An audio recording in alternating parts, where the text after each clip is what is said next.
Hello, and welcome to Living with Your Dog. I'm Charlotte Peltz, a certified animal behavior consultant. I would like you to be able to contact me with any questions you may have regarding particularly behavior issues, but I can address other things as well. One of my favorites is nutrition. So we're here to help you, and Nate will tell you how to get your questions to us. To get your questions to us, just email livingwithyourdog@gmail.com. That's livingwithyourdog@gmail.com. And also, you can find Living with Your Dog on Facebook.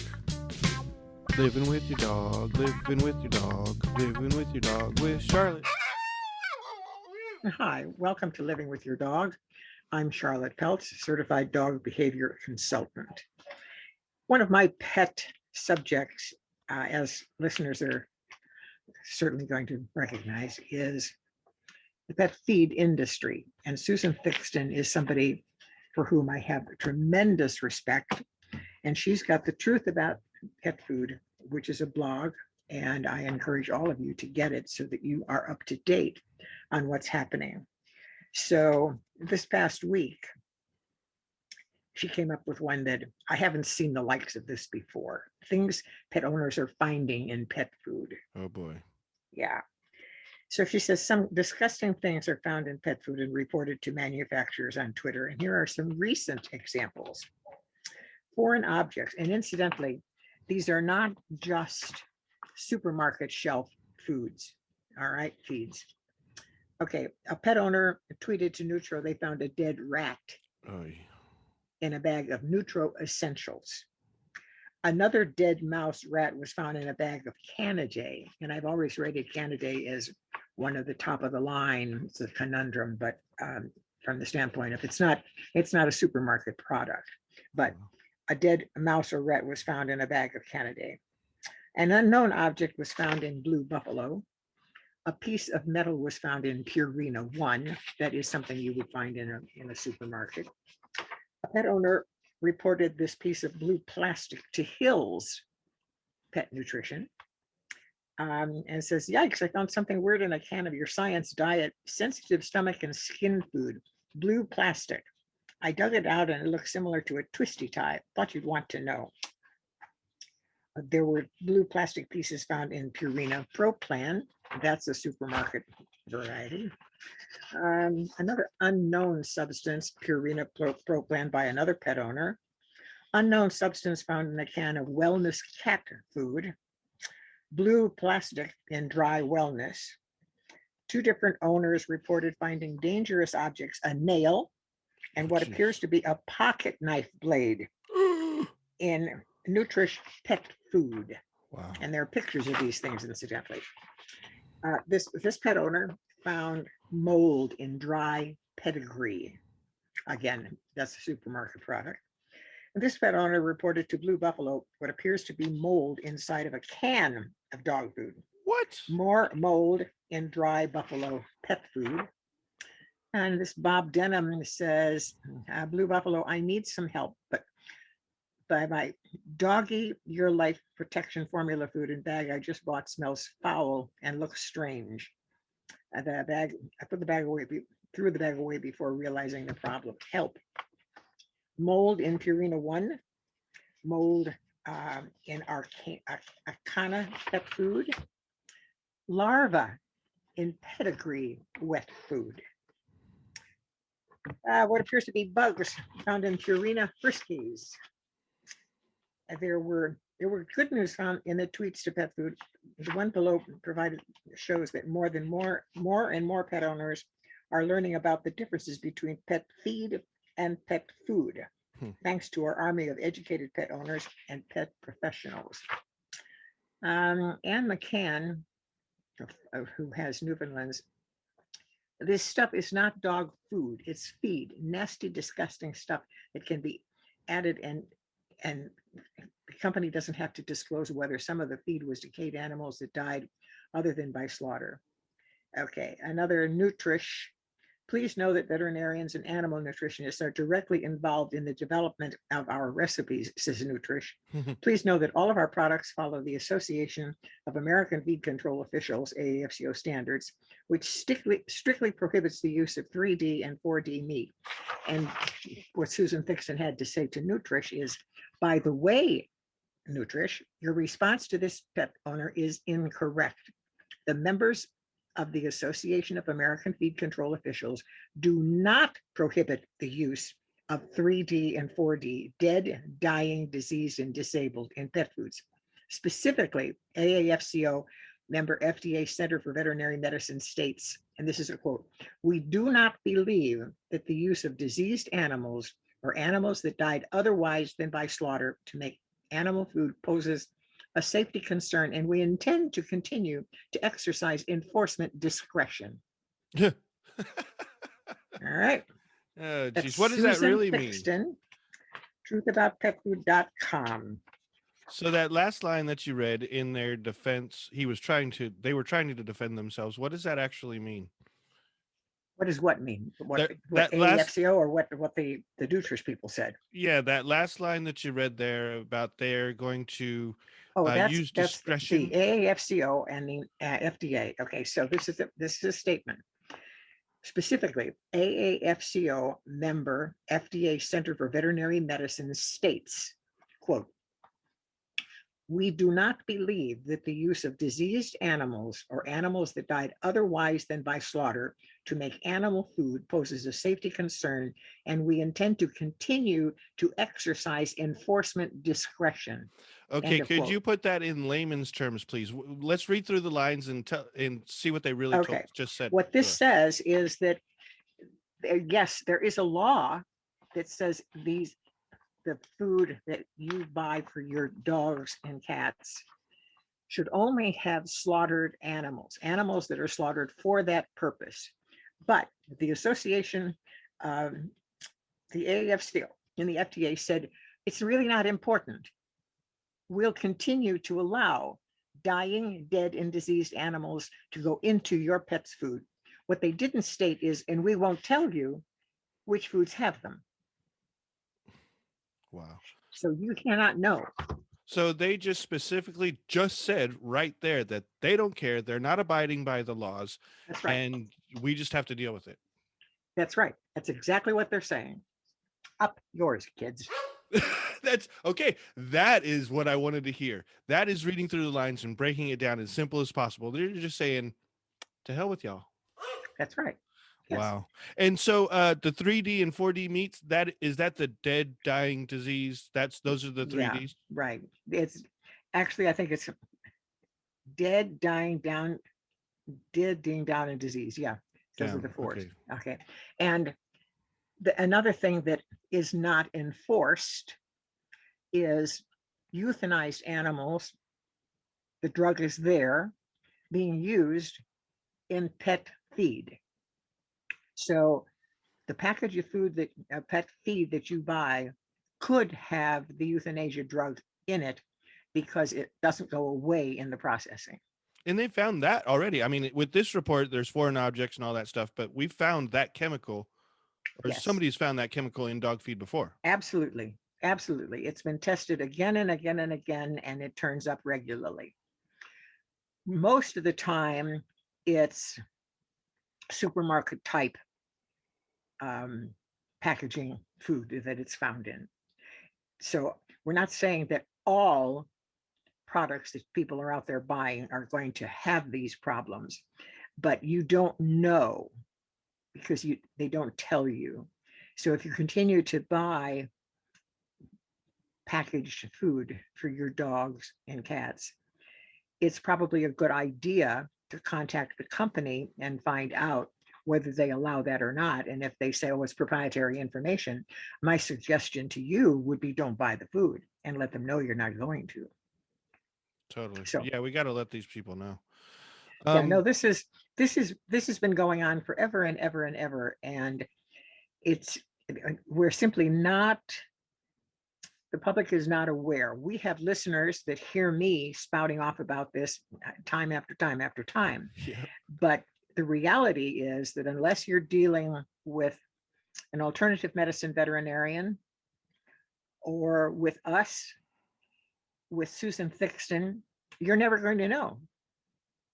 Now, there are withdrawals of pet feed food on a regular basis. But again, unless you're on a mailing list that knows that, and very often those withdrawals of pet feed are because of salmonella presence in the product, which is not a problem for the dogs. Dogs can get salmonella, but that's primarily in an animal that's already seriously diseased, immune system deprived, whatever. They can harbor E. coli and salmonella in their gut and they never have any symptoms from it. The issue is the concern for people that have been feeding this stuff. They have contact with the food. They may be at risk. That's not what's being explained. They're just simply saying it's been recalled because of the salmonella, but it's not a concern for your dog. Dogs' digestive systems are short compared to ours. So the bacteria can exist in the gut, but it's not there long. It's not there long enough to be developing and growing and producing symptoms. Whereas with our long intestinal tract, it has plenty of time to multiply and cause us to be ill in the process. So it's not a concern. I know, for example, whenever somebody new to the idea of feeding raw chicken, oh, you can't feed chicken to your dogs. Oh my God, they're going to have Yes. salmonella. I hear that a lot. Yeah, and you should not ever feed cooked bones ever, because they get brittle and they can be a threat to the gut with their sharpness and so on. But raw, it's not a problem. So Angie gets, because she's not very big, she's only about 30 pounds, 32 pounds. She gets a piece of a chicken back every morning for breakfast. Every morning. I can assure you, she has never, ever had anything to suggest that it's not doing just fine for her. She also gets 2 raw chicken feet for dessert after dinner. And she would jump through hoops of fire to get those chicken feet. They are the highlight of her day. So it's sad that this information is prompted. But again, keep in mind when your vet says, "Oh, you can't do that," it's, blah, blah, blah. Your veterinarians, nor do your medical doctors, study nutrition when they're in school. What veterinarians get is probably, and this is continuing according to my vet friend, Kitty, to this day, they will have possibly a couple of hours of a presentation from Hill Science Diet or Purina. That's a nutrition education? I don't think so. So you cannot trust your veterinarian to direct you when it comes to nutrition. We harp about the necessity for it to be balanced. It's not rocket science. Yes, it does need to be balanced, meaning you can't just throw some meat in the bowl and say, "Oh, I feed a raw diet." Wrong. They have to have a calcium phosphorus balance. And it's 1.1 calcium to 1 point phosphorus, meaning the meat. And so what you want bones they can actually eat. I always discourage people from getting the bones that seem to be so traditionally advised for dogs, and those are the great big marrow bones. They're weight-bearing bones. They will crack teeth. Very, very likely that they can crack the teeth, especially for an aggressive chewer. But they're not raw, meaty bones. The dogs can't eat them. They need to be able to consume the bones. So, i.e., she gets a piece of chicken back. The dogs that belong to Yanni and Joseph, where I live here, they get a turkey neck for breakfast. They're bigger, much bigger. So they're 2 sizes, and so the Labrador gets the bigger part of the chicken neck, or the turkey neck, and the Bella, the little one, she's smaller, not real little, that gets the other part of it. So we're talking in terms of, that's a raw meaty bone. That's breakfast. Doesn't get any harder to do than that. There you go. But then At dinner time, there's some kind of more of in the way of the source of different proteins that are a good idea. And I always mix up a batch of a vegetable fruit combination that she gets in her dinner meal. And the source of protein varies. It's pork and it's turkey and it's cottage cheese and it's organ mix. You have to have organs at least once a week. Beef heart is a good source. You can get an organ blend up at Redwood Meat Company in Eureka, and you have to buy it in quantity, I think like 20 pounds, but defrost it and package it in smaller amounts. And there you go. You've got that problem solved. Very important. And I think most of us are a little squeamish about handling organs. So this way they're pretty much all mushed up and you're not going to be looking at an eye or anything like that to get you really upset. So It's not rocket science. no, it's not rocket science. All right, going back to this nasty feed, you a couple of times mentioned, but didn't go into it. I'd like for you to explain a little bit more the difference between the store market feed. Oh, okay. And I'm not talking in terms of store. pet I'm foods. talking about your local supermarket as Right. compared to what you're going to find that is being sold in the vet clinic office. Okay. All right. So in the supermarket, they're going to sell you the things that are being regularly advertised on TV. Pedigree, Purina, okay, Purina Dog Chow, Pro Plan. Those are the products that make up probably in excess of 90% of the dry food that is sold to people. Your veterinarian is going to be selling something that is supposedly superior.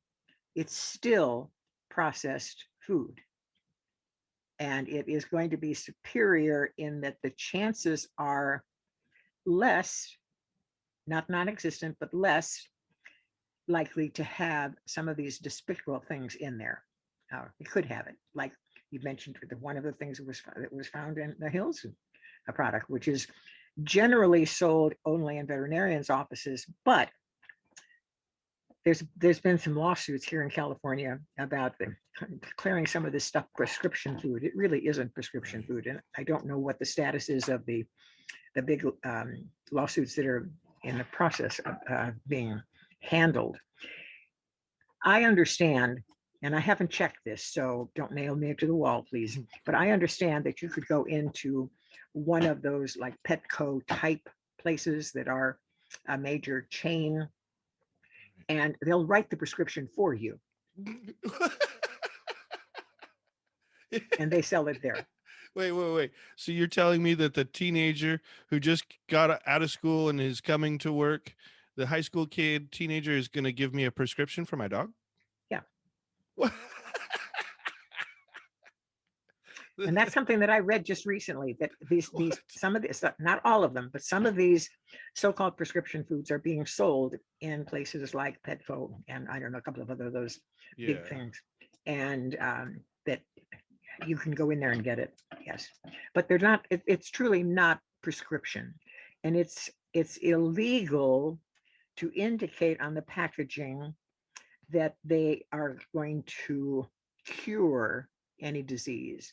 So that the wording is generally going to lead you in the direction of curing or preventing disease, but that's not the case. Now, there are definitely health issues that require special diets. There are dogs that have kidney problems, have liver problems, many times, probably all of the time, caused by the food you've been giving them all along. But by that, they need to have a diet that helps them. And my friend Kitty, who is a veterinarian, said that a couple of these prescription diets are valuable considerations. That doesn't mean that you are unable to prepare them at home, but you have to do a lot more research to be able to prepare it properly. And there's controversy about if there's a kidney problem, whether you have to stop with the amount of protein. it's much more the source of protein, what the origin is, the quality of it. And I think it's a subject that's being discussed, and it's something that I think is really important to be dealing with a veterinarian that does alternative medicine, not the veterinarian that's selling you Hill Science diet or Canaan, whatever. So I think you need some help. It's also something that one can investigate. And then we know Dr. Google knows everything. So you have to be careful that it's not all going to be good information or appropriate information. But for example, one of the things that I remember reading a very long time ago, and I think it's still true, with the kidney problem, the special prescription diet had increased salt in it so that there would be more fluid taken. So I'm going to pay for a prescription diet because they're adding salt. Excuse me. And these things are not cheap. Yeah. They are, and people talk in terms of how expensive it is to feed raw. I never pay for the food that I pay. I won't say never. One time I did buy kidneys, and I paid more than I ever paid for anything else. I think I paid something like $3 a pound for a big package of kidneys. But in general, the big issue that I understand can be a problem for hardworking people in raising families is the time involved. It's not the same as just going into a bag of kibble and taking out a couple of cups full. It takes time to put it together. It takes time to shop. When I do her vegetable fruit mixture, I usually spend, including shopping, maybe 2 to 3 hours, and then I have maybe 3 months worth of dinner supply of vegetable fruit for her. So 2 to yes, I 3 have hours for 2 to shopping, 3. Yeah, mixing, storing, right. 2 to 3 Packaging. hours for 3 months. That does Yeah. not seem like a whole lot to me. If you No, it spread it out. isn't. But there are people that say, "Well, I don't have those 3 hours." Well, then get a pet rock.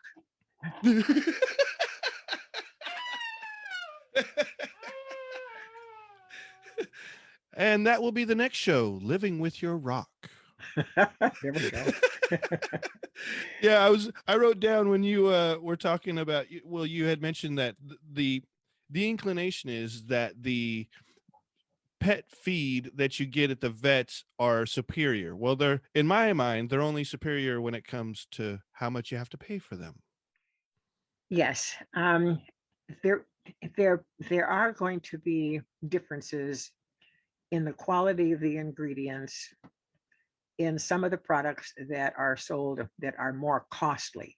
Price isn't always an indicator, Right. but one can go into a pet feed food store, like pet shops that have, and you can look at the ingredients on the packaging, and you'll find that some of these are in excess of $3 a pound.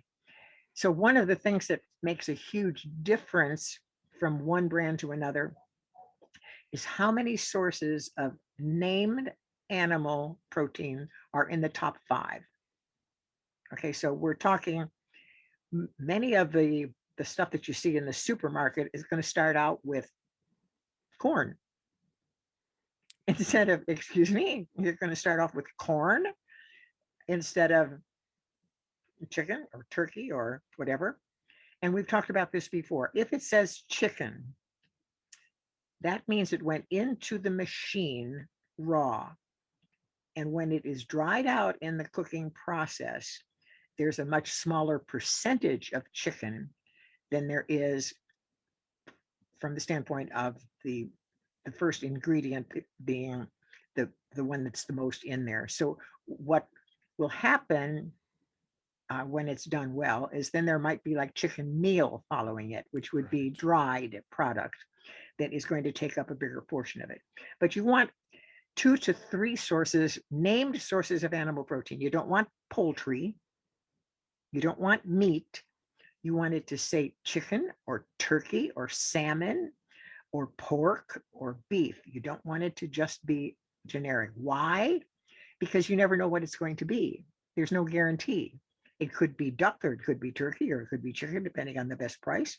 So if your dog has an adverse reaction, you could have been feeding that product for months, and suddenly your dog has diarrhea and is burping and carrying on. Well, you have no way of knowing whether they change that product. And the companies do not have to tell you of a change in ingredients unless it has gone on for 6 months. So they could be changing every other batch. Wow. Wow. That's amazing. Yeah. Yeah. So that's why it's very important to be able to learn how to read the labels and get an understanding. And keep in mind all of those unpronounceable things after you get past the first top 5 ingredients are in there to make sure that the dog is getting some of the vitamins and minerals it needs, but also the palliatives to make sure they eat it, because most of the Right. stuff they wouldn't eat otherwise. Oh my gosh. And so and folks who still feed that dog feed, it sounds like from this article by Susan Thixton that they should also inspect the food before they give it to their dogs. Absolutely. Open that bag up, maybe shake it around a little bit, give it a smell. Because I know a Absolutely. lot of times those things smell pretty rancid because they've been sitting on the shelf for Yes. God knows how It's, long. well, the sitting on the shelf, it's like it's going to be, it'll be fine for 2 years. Excuse me. Yeah. But after you open it, Mm, then it can really go. Now, that doesn't mean it can't be tainted and spoiled in the bag before you open it, but the fat gets really rancid quickly after you open it. totally. And if you're going to insist on buying this stuff, you should keep it in the manufacturer's bag in case there's a problem, so that you can refer to that bag, that lot number, et cetera, et cetera, et cetera. So if you want to put it in a bin, put the bag into the bin. Don't just dump the food into the bin. And stay away from those really, really, really huge bags of that feed because Oh yeah. Oh you yeah. can't unless you got 20 dogs, that thing's gonna Yes, sit that's a very good open point. in your You garage for should a buy while. something that you're going to be able to have them finish in a week's time, probably not much more than that. Depending on what the climate conditions are where you live. If your Good point. house is air Mhm. conditioned and if you're in a high humidity area, it's not going to last as long. Right. Those are all important parts of the feeding process. But when I think in terms of where are people's brains, okay, there I am at the checkout, and somebody in front of me has, what looks like a 40 or 50 pound bag of pedigree Right. that's going to cost, what, $20 or something. What do they think could possibly be in there? They've just gone past the meat department and picked up a couple of steaks and some hamburger. They know what that stuff costs. They know that it's several dollars a pound, maybe 7 or 8 for the steak and maybe 3 or 4 for the hamburger. And they're paying $25 for 50 pounds of dog food, and they think it's they think it's food. Really? Now, we as consumers have been brainwashed for a few decades now that this stuff is good for our dogs and that our dogs like it.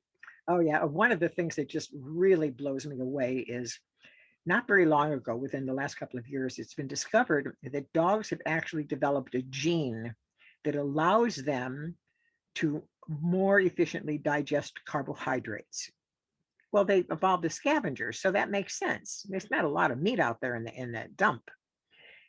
What I think is just outrageous is, therefore it's being said they need the carbohydrates. Excuse me? That they have developed the ability to digest them better does not translate that they require them. Wait, so the dogs had to evolve and change their bodies without them knowing it, of course, but they had to evolve just so they can Survive. survive with the crap that we feed them. Well, primarily because they were scavengers. That's how they evolved as Yeah, scavengers. And so in the dump, you're not going to find a lot of meat. right. So you're going to find a lot of, Okay, bread. so it And wasn't all the dog food doing so it, but the still. the dogs are not the hunters that wolves are. They've evolved as scavengers. And we of course take advantage of that. And dogs can live for a long time without the food being proper and balanced, but that's not thriving. Yeah. And so much of, for example, alternative vet medicine doctors, and I totally agree because I thought about this myself. Cancer is going to take the lives of most of our canines. Most of them are going to die of cancer. And nutrition plays a huge part in that. Now, it's not all what they're eating because we are surrounded by pollutants. And the dogs, maybe more so because they're smaller, they're closer to the ground. If you have used pesticides on your lawn, they're more inclined to suffer from that. So those things are going to play a part. But I don't think that it's anywhere near the part that comes as a result of putting something in their bowl twice a day. Right. That's not healthy. Living with your rock, living with your rock, living with your rock with Charlotte. All right. All So right. how about from Zazie Todd, Dr. Zazie Todd? She's a PhD. I think it's unknown how I feel about the brachycephalics, the dogs with the pushed in faces. And this is what she has to say. In 2021, the French bulldog, commonly known as a Frenchie, became the second most popular dog breed in America. If there's an it breed of the 21st century so far, it's these dogs with their squat figures, flat faces, and outsized bat ears. American Kennel Club registrations for the breed have risen steadily for over a decade, growing by 830% Jeez. since 2009. At around 20 pounds and perfectly sized for carry-on luggage, Frenchies have been marketed as the dog best suited to the lifestyles of the rich and quite possibly lazy. They don't even need much exercise for the simple reason that their numerous health problems can make too much exercise dangerous. Oh, wow. Rather than requiring human owners to change their lives to accommodate a new dog, the French Bulldog is a breed that's been broken to accommodate us. It's not uncommon for Frenchies, like other small, trendy dog breeds, to be house trained to exclusively go to the bathroom on pee pads, litter boxes, or turf grass inside an apartment or on a balcony. In 2018, they were the most popular pup in Los Angeles, New York, and San Francisco, and in the top 5 in many other cities. The only breed more popular in America for the past 30 years has been the Labrador Retriever. The Frenchie is the most hashtag dog on Instagram. It's in ads on television, a celebrity favorite. Demand for those is so high, they can easily cost up to $5,000. There's enough money in them that they have inspired multiple robberies. Most famously, earlier this year, when Lady Gaga's dog walker was shot and 2 of her Frenchies, Koji and Gustav, were stolen. Yeah. Part of the reason for Frenchie's exorbitant cost is that the dog's head are so large, litters usually have to be delivered via C-section, an expensive veterinary procedure. The dogs can also cost their owners thousands of dollars down the line because they're prone to a multitude of health problems, including skin, eye, and ear infections. There are also the breathing issues common to all brachycephalic breeds, those with flat faces, that can cause respiratory distress, heat intolerance, since the dogs have to pant to cool themselves off, and frequent vomiting. Later in life, Frenchies can show signs of more serious issues like painful spine deformations and nerve pain. That little curly tail is part of that issue with the spine. Some of these health issues can be lessened by careful breeding versus buying from a high volume breeder, more commonly known as a puppy mill. But many are a direct result of the appearance people want their Frenchies to have. The expressive face with large ears and eyes that make it seem like they're always paying attention to us. A 2017 study published in Animal Welfare found that people who buy brachycephalic breeds do so primarily for the dog's looks, followed by how well suited they were to the owner's lifestyle. The Frenchie's appeal isn't just aesthetic, but vaguely narcissistic. We've bred them to look more like us, says Alexander Horowitz, a dog cognition expert and author of Our Dogs, Ourselves. I just finished reading it and it's a good read. They have a small nose that's closer to their faces. Their eyes are more wide set. Even their smile is vaguely human. When they vocalize or talk, in quotes, it eerily mimics the tones of human speech.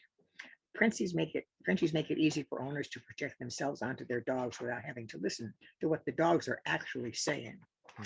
If my husband hadn't wanted one, I wouldn't want to financially support the industry, says Ilana DeForce 42, who has 2 Frenchies. Rather than buying a puppy, she spent years contacting rescues before she adopted her first one, Woo, followed by Donut a year later. For me, it was a way to show my love for my husband to push this ball up the hill of finding a Frenchie. End of quote. DeForest acknowledges that breeds many health problems. That said, she says they are so adorable and sweet. When she goes out with Woo and Donut, 2 people have a tendency to fawn all over them. Having a Frenchie has made her feel like she's part of an exclusive club. A restaurant near her home in Kansas City, Missouri, even hosts Frenchie Fridays once a month. She likens people with the squat, distinctive dogs to those who bought the DeLorean cars in the 1980s. In our corporate culture, where everyone has the same Honda Civic, people crave individuality. Now that Frenchies are so popular, it's like people are standing out in the crowd together. After all, it's human nature to want to belong. Yeah, that's one of the things that I've been writing down here is you said narcissistic, or at least Zazie Todd did. They're part of having a Frenchie is being part of an exclusive club. These are just people following trends and wanting to be like their neighbor. That's right. And it's That's no being reason to get a promoted. dog. It's being, I mean, one cannot open a magazine without seeing a Frenchie promoting something.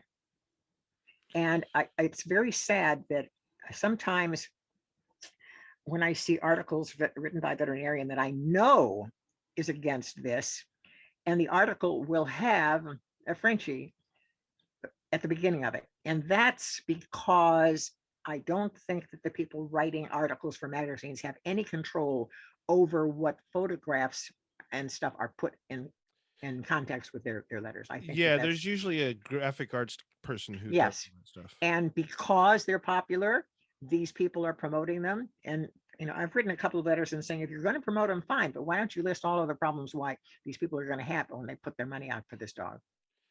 Speaking of promoting the Frenchie and the other brachycephalics, I have a story to tell, and Okay. you know it, and I'm about to have you tell them what you told me. I was given a lesson by Charlotte because as I've said before, I love, as most people do, I love watching the videos on the internets about the dogs and the cute dogs. Well, I found one where I think it was a French bulldog. It was a bulldog, and it loved to skateboard. That's the English bulldog, yeah. And I'm a skateboarder, or at least I used to be when I was young. And I thought this was the coolest thing that this dog was so in love with skateboarding. I sent this video to Charlotte, and Charlotte, what did you tell me? I said, well, it's promoting the breed. And I cannot forward this to anybody because I cannot bring myself to promote the breed. They have so many health issues. They cannot deliver naturally. They have to use a rape rack to breed them. What? They can't even breed naturally. A rape It's rack. called a rape rack.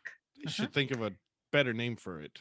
Yeah, well, that's what it's called. Wow. And they have, I think, a higher rate of canine hip dysplasia than German Shepherds.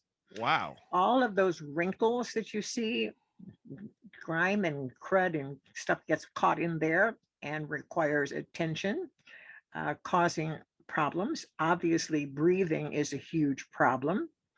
The list goes on. So, yes, that dog was having a ball, but I'll bet you it wasn't the middle of a hot day.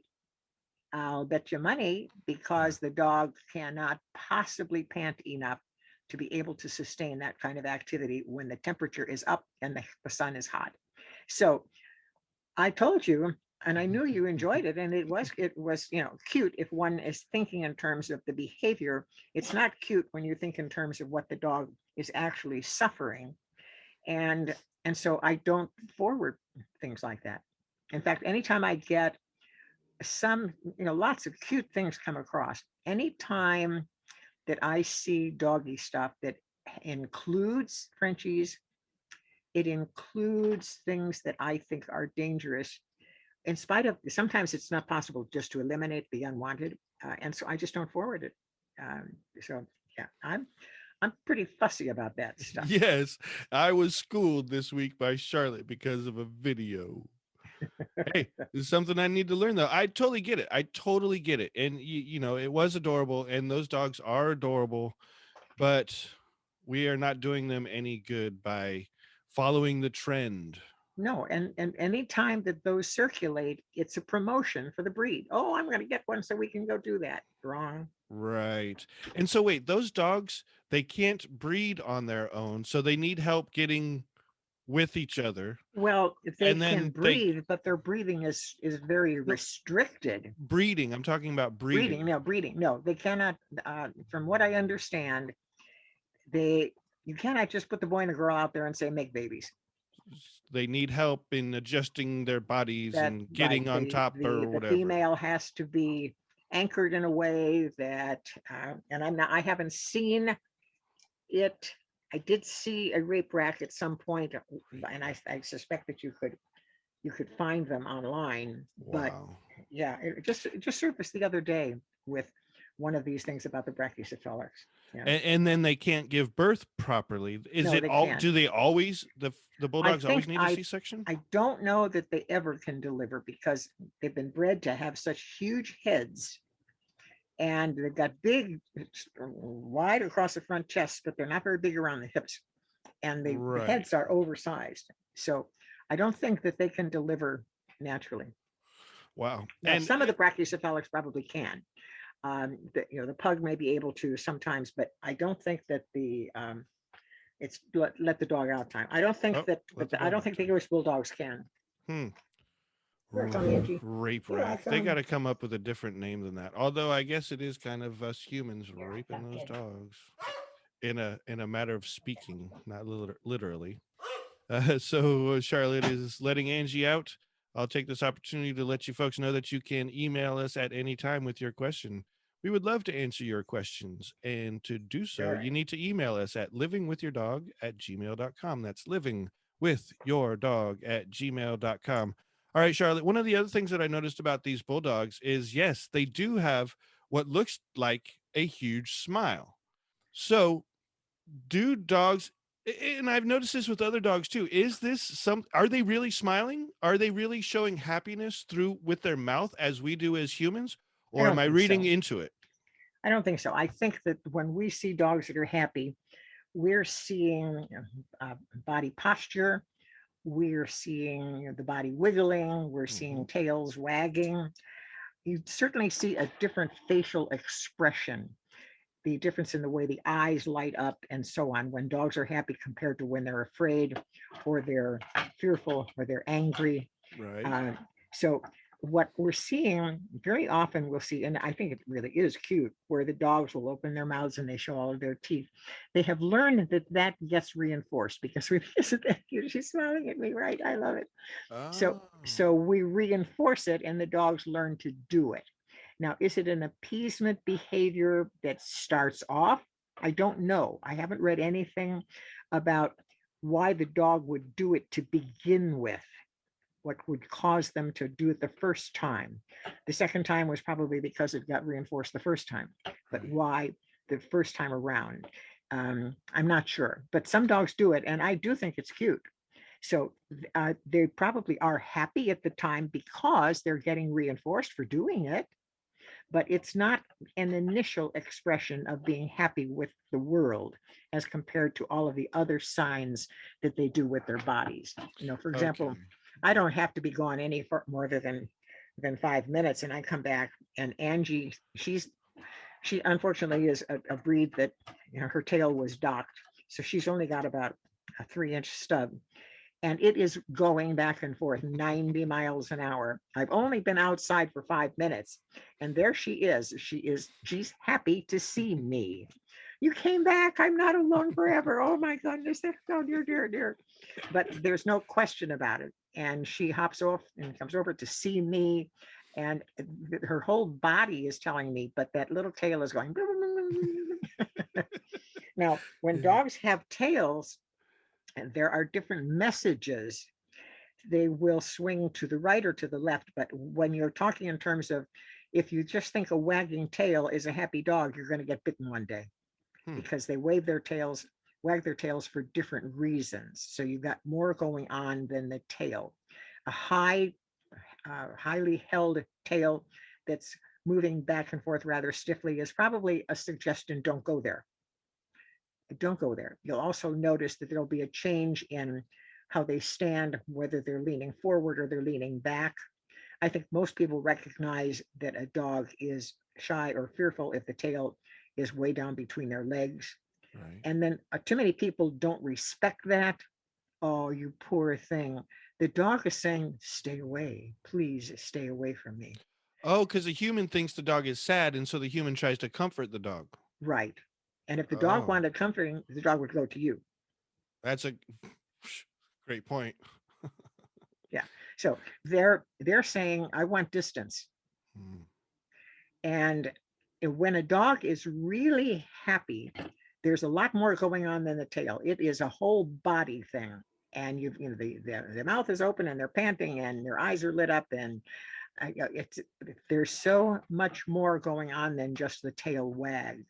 And I don't remember what it is, but there's information of whether they move more to the right than they do to the left. And I've forgotten what it is, but there's a message to be held there. Yeah, it's very Really? interesting. Yeah, it's very interesting. It depends. The right and left have different meanings. Yeah, yeah. And, Because again, we've got our right side of our brain and our left side of our brain do different things. And and it's same with the dogs. I think so. Yeah. Okay. Wow. And one of the other things too that I just thought about, which we've talked about here several times, is hugging. You don't want to hug your dog. The dog, that's not what dogs do, and oftentimes make them uncomfortable. So, as you have suggested, teach your dog to accept the hugging. Now, Yes. going back to the dog videos, and we've talked about these where, as you said, you go away for a little while and you come back, and, sometimes the dog doesn't recognize you if they've been gone for a long time. But once the dog realizes what's going on and that you're back, they get all happy and they jump Yeah. around and they do all that stuff that you just talked about, and the tail's wagging and their mouth is open and they're panting. But what happens, which I've noticed, is that the humans try to hug the dogs Oh yeah. and the dogs pull away every time. But the That's dogs right. are, they'll rub up against the human and they'll twirl around the human and they'll jump on the human. But whenever the human tries to put their arms around them, the dog pulls away. Because it's a hierarchical thing. If a dog is trying to take charge of another dog, one of the things they do is put a paw over their shoulders. Mm. And that's a suggestion of a hug. And it's a primate thing. Primates hug. Franz DeWaal in Patricia McConnell's The Other End of the Leash has some photographs, and it shows a couple of chimps walking, and they've got their arms around one another. And then he's got some photos in there of people with puppies, kids and adults, and the smiling faces holding the puppy, and the dogs are like, "Oh, get me out of here Right. now! I want away." Yeah, but it's important to teach dogs to accept it so you don't get your face ripped off. Yeah, and I just thought that was really that's so telling. That the dog is extremely happy to see you, but still doesn't want to hug. Right. There was something that circulated for a while that was really indicative of what you're saying. The man had been very ill and had been gone for a long time. And I think he had lost a lot of weight. Anyhow, he was sitting out in the yard and on a bench or a stool or something. And the woman came out with the dog, and the dog was not happy about this person Not at being all. there. Yeah. Not at all. And was being cautious and so on. Got up close and got a sniff, and it's you. Oh my God, it's you. I never thought it's you ever again. It's you. And it was just heartwarming to see how happy this dog was. And I had something similar happen years ago with my Rottweiler. My son had been with me when I got the Rottie Bernie as a puppy. He was staying with me for a while. And then he was gone for almost 2 years. He went on a worldwide trip. He was gone just shy of 2 years. And he came back, And by that time, of course, Bernie was a full-grown adult male Rottweiler. And Jay came to the door, and Bernie sat right next to me and watched him. And Jay came in, and it, Bernie got a sniff, and you could just see, it's you, it's you. But his initial response, until he had a chance for that nose to get to work, Jay was not welcome. He was not welcome. He didn't belong there. You don't, you're not part of this family. And, But it and was- even as a puppy, the dog remembered that smell. yeah. Wow. And I'm sure the dog grew a lot in those 2 years. A lot changed in the 2 years. Oh But yeah. still, the dog remembers our scent. That's so Yeah. cool. Well, Really, okay, really. so Rottweilers, those have a big head. So a Rottweiler is not a brachycephalic, No. but they No. do have a big head. They have a big head, but they've got a big chest and neck to go with it, and big body. I mean, Okay. they don't have those little tiny hips and a great big head that they can't get puppies through. Okay. The head is proportionate to their build. Their chest is deep, and their shoulders are broad, and they're Hips are wider definitely than a built bulldog. they're built to be able to reproduce in a normal fashion. Yeah. Okay. Man, that's that's a great dog too. I miss having a Rottweiler. It's a really good breed. It's a really nifty breed, but unfortunately, they are like a guarding dog, and they do need to be properly socialized, and they need to learn good manners. They're big dogs, and they need to be addressed properly. And I can remember people saying, well, I don't want him to be friendly with people. He's got to learn to protect me. I said, he's got to be a puppy first. You got to be a puppy and learn about people and get some priorities. The protection time is later. That's not. They need to learn to be dogs and pet and get priorities.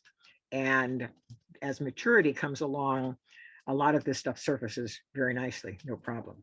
But first, let him be a dog. Let him be a puppy. So, do you think that the Rottweiler has the same or a similar stigmatism to like the pit bull? How everybody thinks they're just mean dogs? I think a long time it was definitely treated that way. The pit bull has held that position for a much longer period of time than the Rottweilers. Sure. But anytime a breed becomes popular, all things go wrong.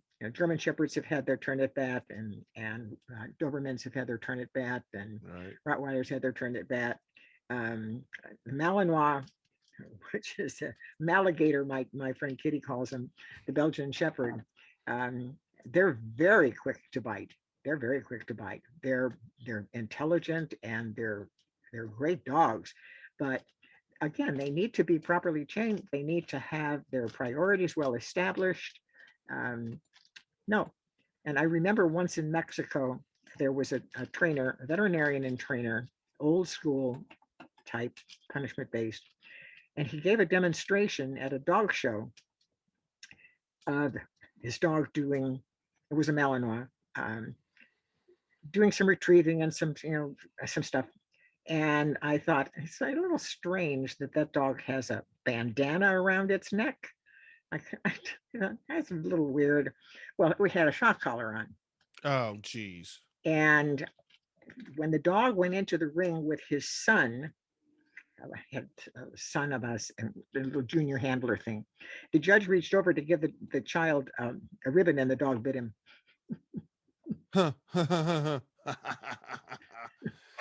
Yes, that's what shock collars will get you. They'll get you a bite. Yeah, it's whenever there's pain involved, you cannot decide for the dog what lesson the dog is learning or has learned or is going to learn. That's a great way to put it. That's a terrific way to put it. Yeah. And dogs like us, they don't learn when they're being hurt. They're learning all right, but they're good not point, learning what you may think they are learning. Right. Yeah. All right, Charlotte, that will do it for this episode. And man, again, I love this hour with you. I learned so much. I hope our listeners do too.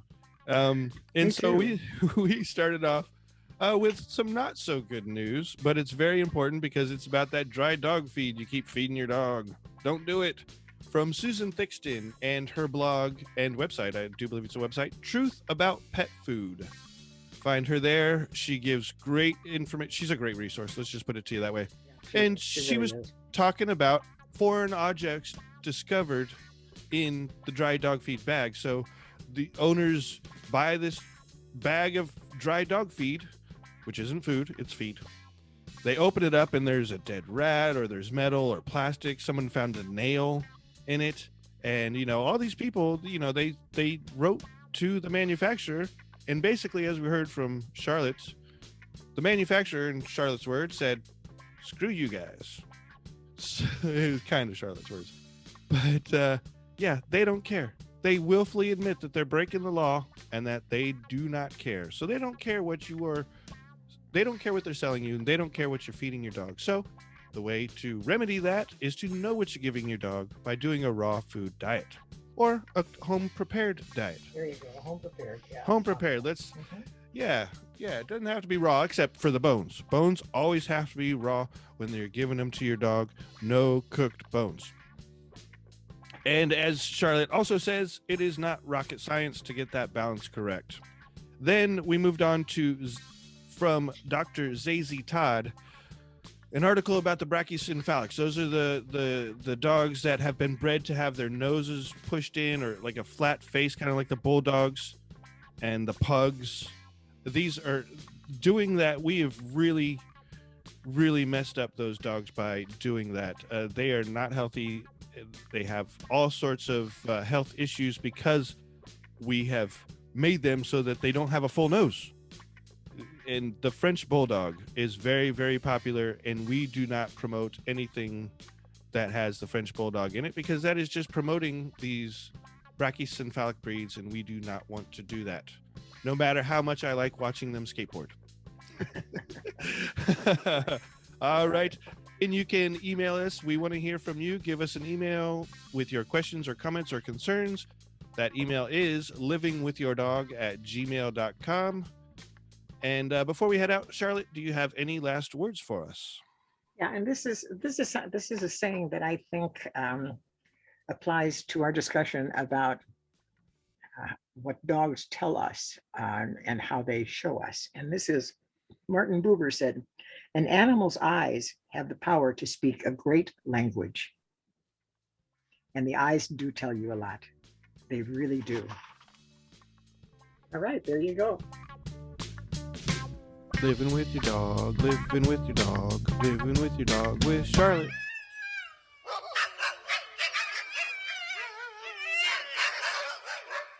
Isn't that cool?